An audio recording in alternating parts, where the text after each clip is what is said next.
Hello everyone, very warm welcome to UC hello doctor. I am Meenakshi, your host for the show. आज हम लोग आए हैं Swasthyam the super speciality hospital which is very new in Nagpur and it is a beautiful, it's a fine hospital जो बहुत नई facilities लेकर आया है। और आज हमारे साथ हैं interventional cardiologist doctor Pankaj Harkut. Doctor Pankaj, आपका बहुत बहुत स्वागत है। मैं अपने दर्शकों को बताना चाहूँगी कि आज हम लोग डॉक्टर पंकज हरकुट से बात करने वाले हैं हार्ट डिजीज से रिलेटेड।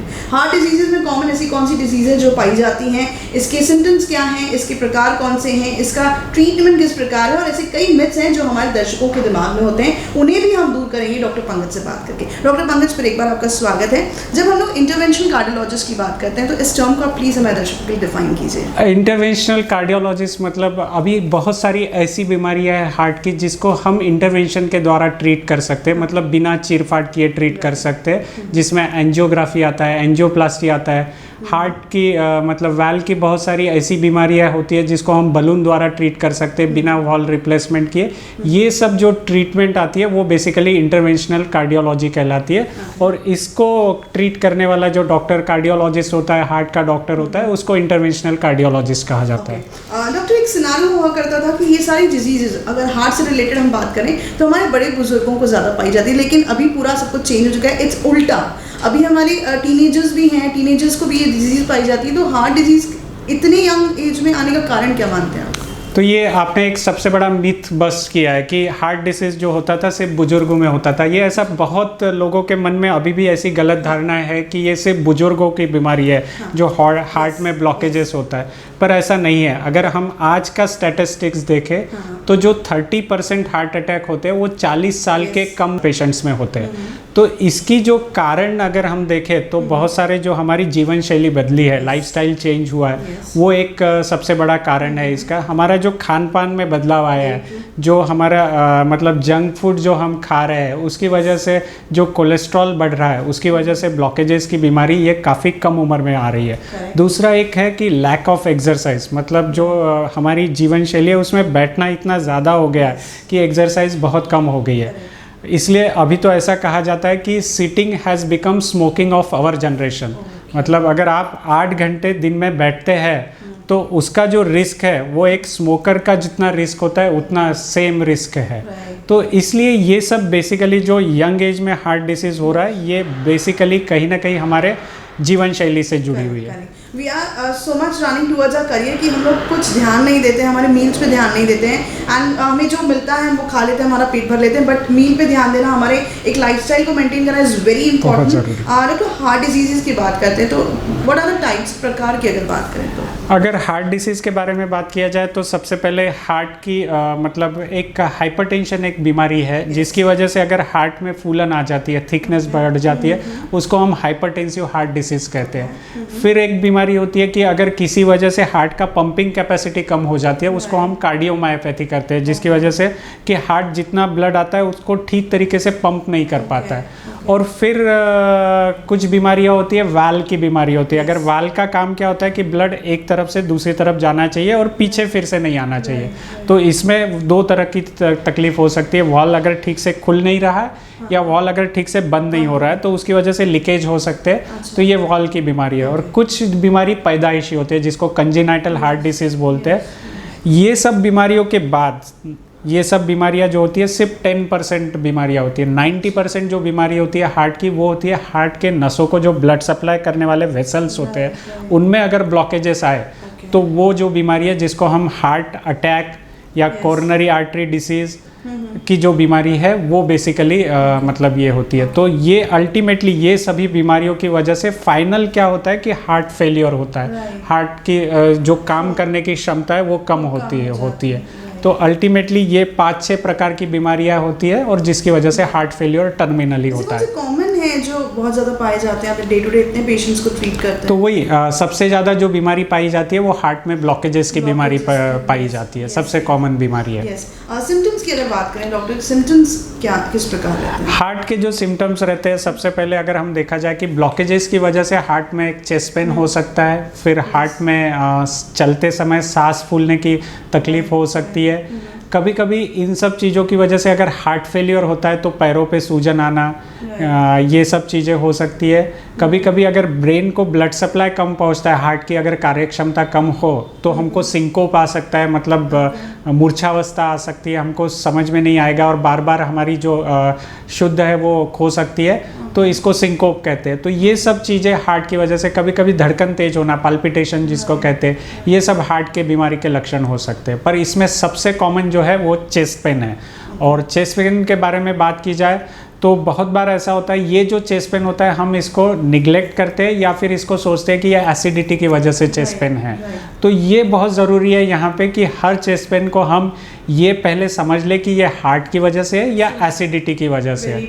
इसमें बहुत ज़्यादा मिसकन्फ्यूजन लोग क्रिएट करते हैं एंड स्पेशली मैं हमेशा जब डॉक्टर सेशन करती हूँ तो यही कहती हूँ दर्शकों से कि ऐसी कई चीज़ें हैं जो अवॉइड की जाती हैं, उनको बहुत ज़्यादा आगे लीड कर जाती हैं, बहुत ज़्यादा इश्यूज क्रिएट कर सकती हैं मेडिकली अगर बात की जाए। तो आप भी ऐसे कई पेशेंट्स को देखते हैं जो डॉक्टर को बहुत लेट अप्रोच करते हैं, इस पर आप क्या कहना चाहिए? तो बेसिकली इसमें गोल्डन आवर का कंसेप्ट है। मगर अगर आपको हार्ट अटैक हो रहा है, अगर आपको चेस्ट पेन हो रहा है और आप ये सोच रहे हैं कि ये एसिडिटी की वजह से और आप उसको निगलेक्ट करते हैं और आप अगर लेट डॉक्टर के पास में पहुंचते हैं तो हो सकता है कि हार्ट का कुछ हिस्सा काम करना बंद कर दे।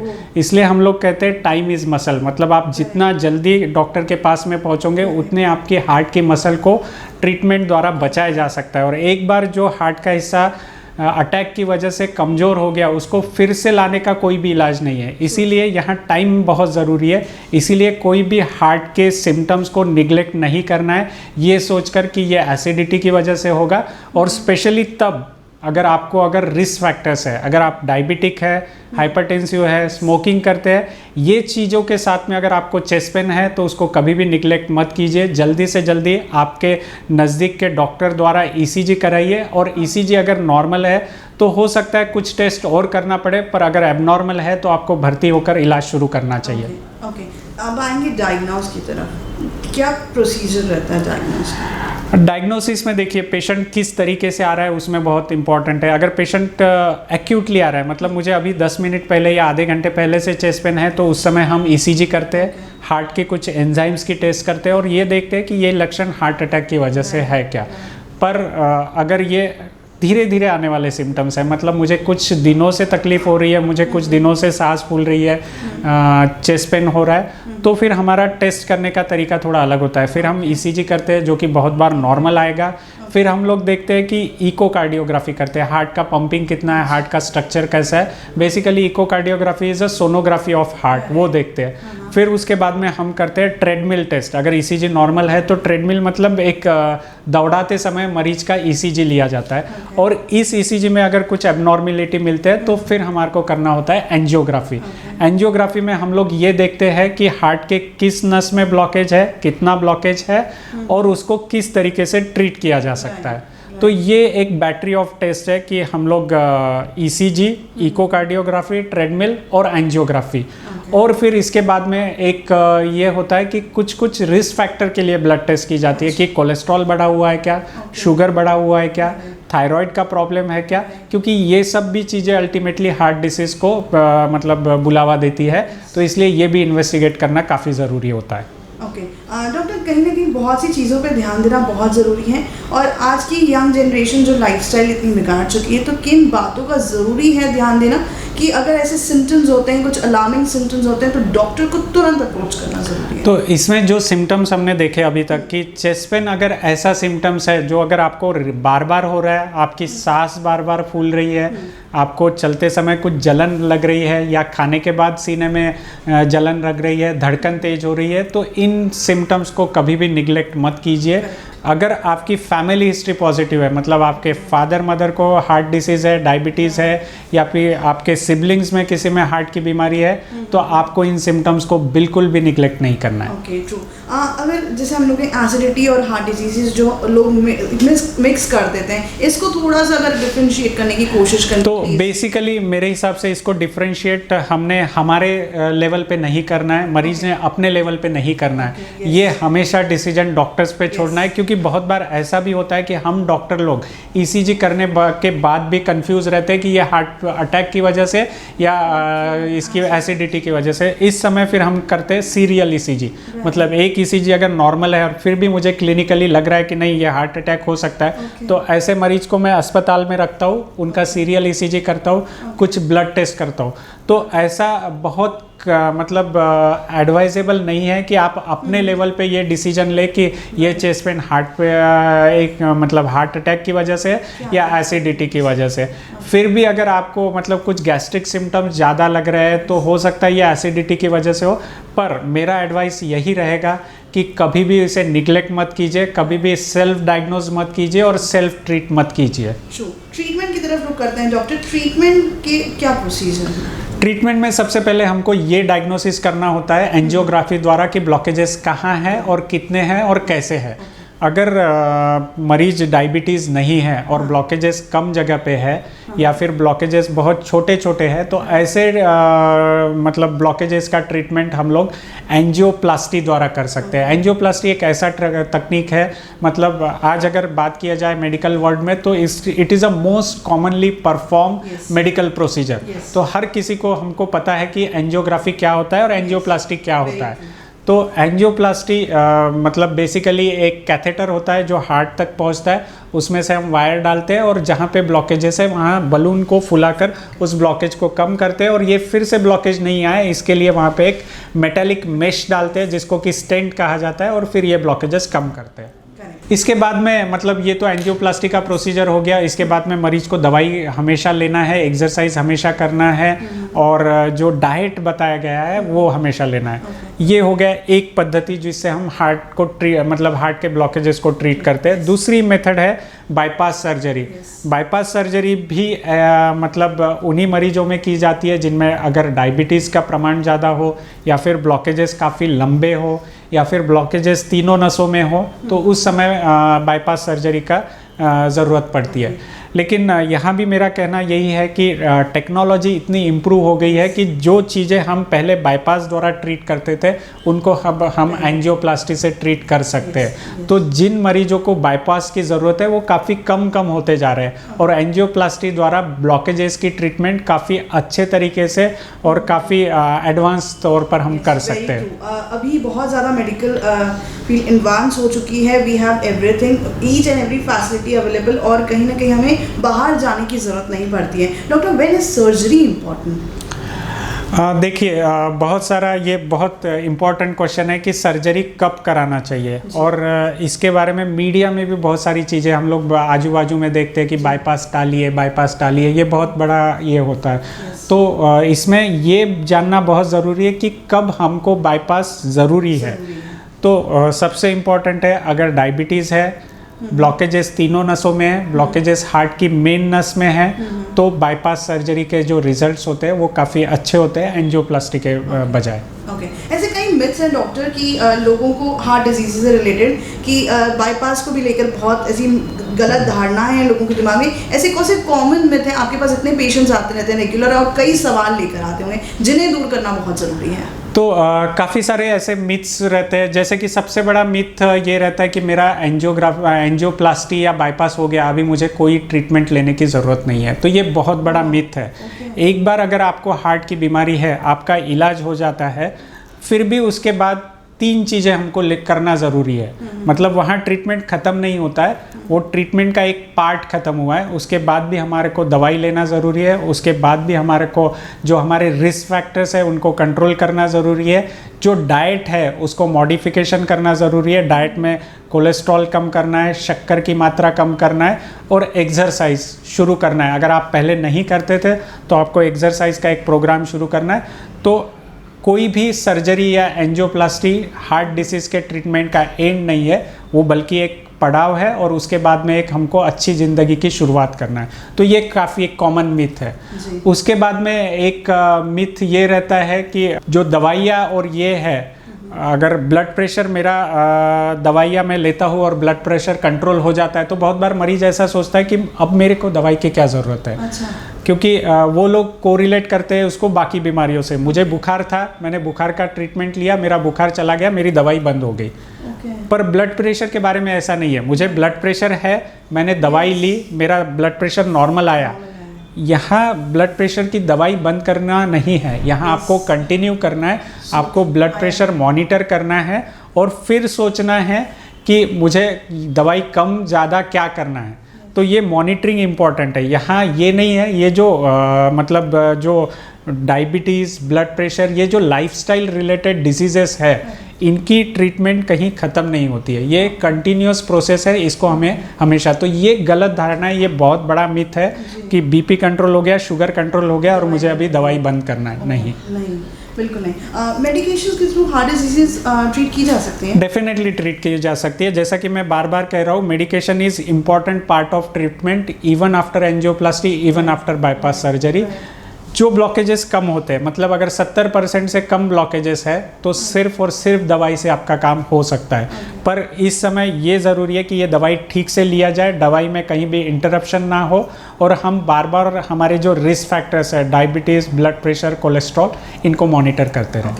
डॉक्टर हमेशा कहते हैं कि prevention is better than cure, तो ऐसे कौन से प्रिवेंशंस हैं जो लेने बहुत ज़रूरी हैं जहां हम हार्ट डिजीज़ के थ्रू ना जा पाएँ? ये बहुत इम्पॉर्टेंट सवाल है कि कौन सी चीज़ें हैं जो प्रिवेंटेबल है। तो हम सबसे पहले हमें ये जानना ज़रूरी है कि क्या रिस्क फैक्टर्स है, और कुछ रिस्क फैक्टर्स इसमें से प्रिवेंटेबल भी है। मतलब सब कुछ हार्ट डिसीज़ में सब कुछ ऐसा नहीं है, सब कुछ बुरा नहीं है, कुछ चीज़ें जो है हमारे हाथ में भी कंट्रोल है। तो सबसे उसमें इम्पॉर्टेंट है कि हम लोग हमारे जो डायबिटीज़ है, अगर हम डायबिटिक है तो उसको कंट्रोल करें, ब्लड प्रेशर है तो उसको बार बार चेक करें, उसको कंट्रोल में रखें। फिर जो स्मोकिंग है, smoking, active smoking as well as passive smoking, इन दोनों को जितना अवॉइड करें या नहीं करें उतना अच्छा है। एक्टिव स्मोकिंग तो डेफिनेटली नहीं करना है, और पैसिव स्मोकिंग जो लोग स्मोक करते हैं उनके सानिध्य में ना आए। तंबाकू आपको बंद करना है। ये 4 चीज़ें हैं जो हमारे हाथ में है। फिर एक होता है कि मतलब एक्सरसाइज किसी न किसी स्वरूप में हमको करना है। एक्सरसाइज के रिकमेंडेशन ऐसे है कि at least 30 minutes 5 days a week moderate intensity exercise, मतलब 150 मिनट हर हफ्ते में हमको एक्सरसाइज करना है। मॉडरेट इंटेंसिटी मतलब क्या? तो जिस समय एक्सरसाइज करते समय आप अगर आपके सहयोगी से बात कर पा रहे हैं ठीक से बिना सांस फूले, तो उसको हम मॉडरेट इंटेंसिटी एक्सरसाइज कहते हैं। और वो एक्सरसाइज आपको 30 minutes 5 days a week at least per week, मतलब 150 मिनट आपको करना है। So this was all about heart diseases. Now we'll head towards machinery part. स्वास्थ्य में there are very new facilities available.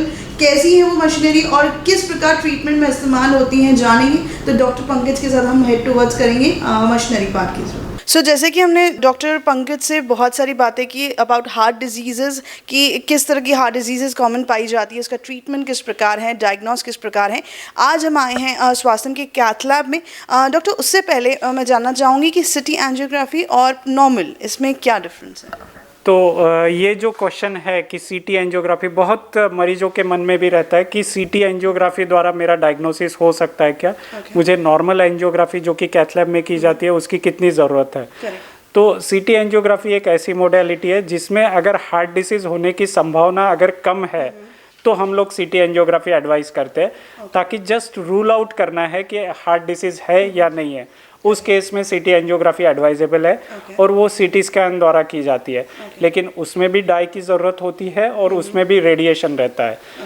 जब आपको हार्ट डिसीज़ होने की संभावना काफ़ी ज़्यादा है और आगे का इलाज भी कराना है, तब हमको नॉर्मल एंजियोग्राफी करना बहुत ज़रूरी है। जैसा कि मैंने पहले ही बताया कि ब्लॉकेजेस कितने हैं, कहाँ हैं और किस प्रकार के हैं, ये देखने के लिए एंजियोग्राफी जो हम लोग नॉर्मली करते हैं कैथ लैब में वो ज़रूरी होता है। और अगर ब्लॉकेजेस होते हैं एंजियोग्राफी के दौरान, तो उसी दौरान हम एंजियोप्लास्टी भी कर सकते हैं, जो कि सुविधा सीटी एंजियोग्राफी में मौजूद नहीं है।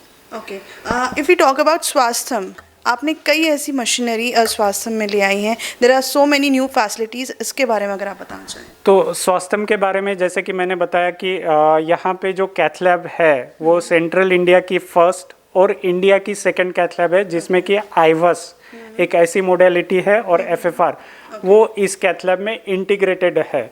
और साथ साथ में एक डायनामिक कोरोनरी रोड मैप, ये भी मोडेलिटी इसमें है, जो कि मध्य भारत में किसी भी कैथ लैब में मौजूद नहीं है। और इस मोडेलिटी की वजह से हम लोग डायग्नोसिस और ट्रीटमेंट जो हार्ट डिसीज़ का है वो और बेहतर तरीके से कर पाएंगे। ओके सो कहीं ना कहीं डॉक्टर कोविड पैंडमिक सिचुएशन जो आई अब हमारे इधर और इतने सारी चीज़ें चेंज हो गई and there was so much of fear between everyone. तो कोविड के टाइम पर भी बहुत सारे लोग जो है ना डॉक्टर के पास या हॉस्पिटल तक नहीं जा रहे थे। इसके बारे में भी आपने कहीं ना कहीं आपको कहना चाहिए कि क्या तो कोविड के समय ये बहुत बड़ा ये था कि हार्ट डिसीज़ कम हो गया क्या, क्योंकि मरीज दिख नहीं रहे थे अस्पताल में जिनको हार्ट अटैक है। तो बाद में ऐसा पाया गया कि ये जो मरीज थे ये या तो अस्पताल में कम आ रहे थे या फिर लेट आ रहे थे, उसकी वजह से ऐसा लग रहा था कि हार्ट डिसीज़ कम हो गया क्या। पर अब जैसे ही सामान्य स्थिति आ रही है तब हमको पता चल रहा है कि नहीं, ये मरीज बहुत कॉम्प्लिकेटेड स्टेज में या तो घर पर थे या फिर लेट प्रेजेंटेशन है।